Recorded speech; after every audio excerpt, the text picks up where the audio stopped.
Hi, my name is Amanda, and I'm starting this video blog for a couple of reasons. I want to have an outlet to tell people about, frustrations and happy moments and sad moments and all of those things that go on in the life of someone who is trying to live with a chronic terminal illness. And as a wife, as a mom, and not just a mom, but a mom to a child that has ADHD and ASD, or autism spectrum disorder. It's at 38, this is not where I thought that I would be. Um, wow, it's really hard to know how to start one of these things, isn't it? I guess I should probably start off by explaining who I am and what I am dealing with and how I hope to help in some way. I suffer from a autoimmune disease called relapsing polychondritis. That's relapsing polychondritis. Not polychondritis, that is something totally different. Relapsing polychondritis is extremely rare. 1 in 3 million people is the current statistic. Lucky me, can't win the lottery, but I can get this disease. Lame. And what the disease does is it eats all of the cartilage and cartilage proteins in your body. So that means your nose, your eyes, your ears, your trachea, heart valves, all of your joints, your ribs, your sternum, wow, there's just so many things. It's ridiculous to even try and name them all.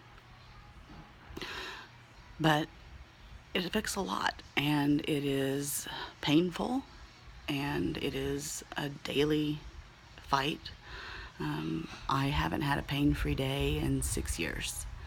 And I'm not looking for pity. It's something that, I've learned to deal with and that I have to deal with because I want to be here for my family. But it's hard. It's hard to deal with. And some of you, probably most of you don't know this, but when you get an autoimmune disease, you usually end up getting several more. They travel in packs, the dirty bastards. So I got relapsing polychondritis, and then I found out I had lupus, RA, osteoarthritis, Sjogren's. That's a fun one, where all your spit and your eye juice dry up. It's like a freaking desert in your mouth, and you're like, wow, I can't talk. Spit. And it always happens at the most inopportune times. But you don't know when it's going to happen. It's always a surprise.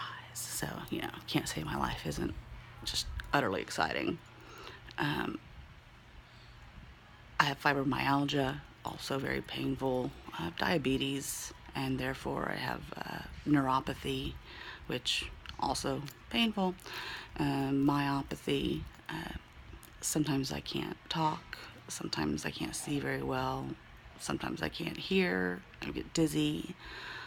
Sometimes I can't walk. My joints are just swollen beyond belief.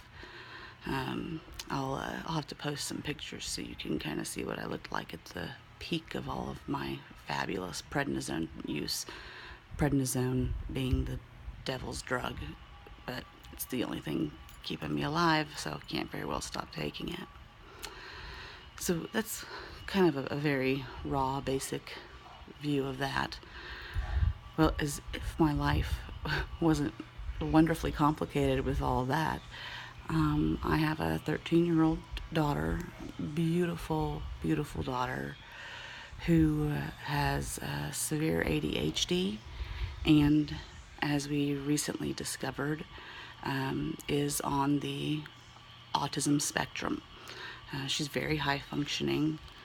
She's got a ridiculously high IQ, but she can't remember to, turn off a light. She's had the same 3 chores for 10 years, and she still doesn't do them correctly and has to be reminded on a daily basis as to what to do and how to do it. We've had to learn a whole new way of parenting because the way that I was raised, that does not work. It's not just, hey, I tell you to do something and you go do it, and that's the end of it. That does not work with autistic kids. And, they say that you pay for your raising, and I thought, oh God, I was such a bad kid. I was so bad. Sorry, Mom. That I thought, oh, I'm just gonna get this horrible, horrible kid. She's gonna be so bad. No, she's wonderful. She's wonderful. But she has all these things that she's fighting. It's torture. It's torture for her. It's torture for me. It's horrible to see your baby struggle to not be able to make friends, not be able to get along in social situations, and then to even worse, to be discriminated against because people just think that she's either annoying or rude, and it's just not the case. She's just the sweetest person that I've ever met, and she wouldn't want to hurt anyone, but with the autism just leaves her with no filter sometimes, and it can come across as rude or insensitive or selfish, but it's just the way that her mind works. It's the way the autistic mind works, whatever that is. So I think that with this video blog, I want to reach a few different audiences. I want to, talk with people and share with people who are fighting illnesses of their own, people who are raising children with disabilities, and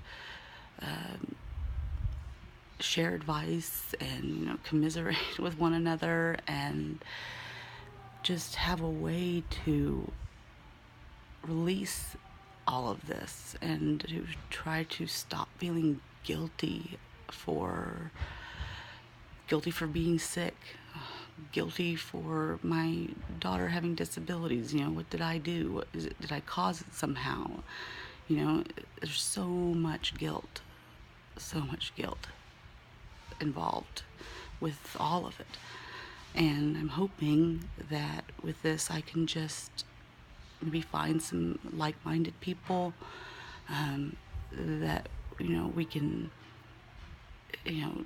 bounce things off of each other and come up with ideas, or maybe you can just watch this and find the humor in the things that happen in my daily life, or find yourself somewhere inside of me and see that you are not alone, that there are so many of us out there struggling every day just to get to the next day.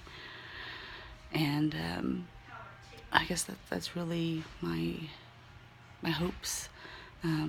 So if you think that this is something that might appeal to you, that you might enjoy watching every day and seeing what's going on, let me know. Let me know if you have questions. Ask them. I'll answer them. I'm a pretty honest person, and really, what do I have to lose?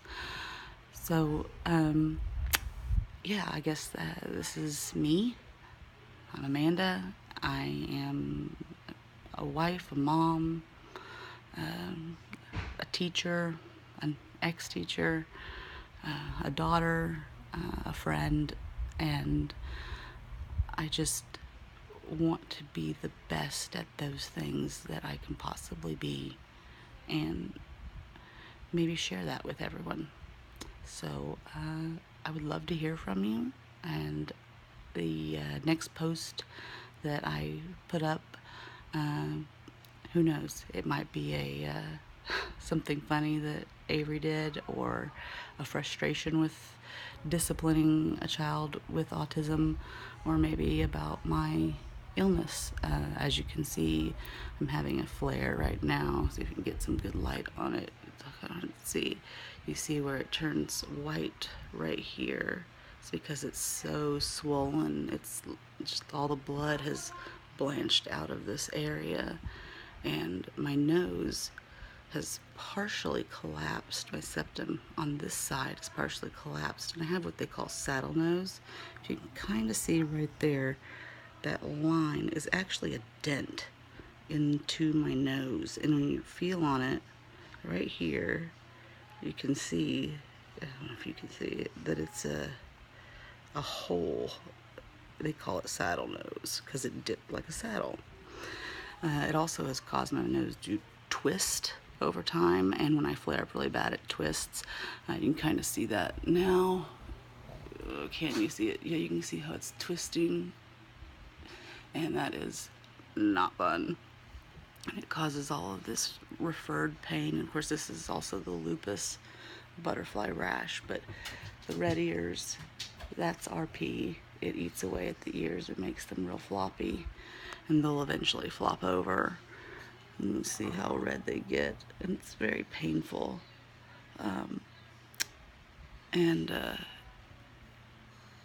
On my 4 chins, oh, it gets a little red. You know, why just have 1 chin when you can have 4? I don't know. Why wouldn't you go for 4? More's better, right? Yeah, absolutely. No. So, I will be, hopefully next time I will look a little bit better, but when I'm flaring up, I really just don't see the point in making myself look all pretty for you, because it's just going to sweat right off and look ugly again. So, until next time, which, you know, I'm new at this, like I said, could be later today or tomorrow.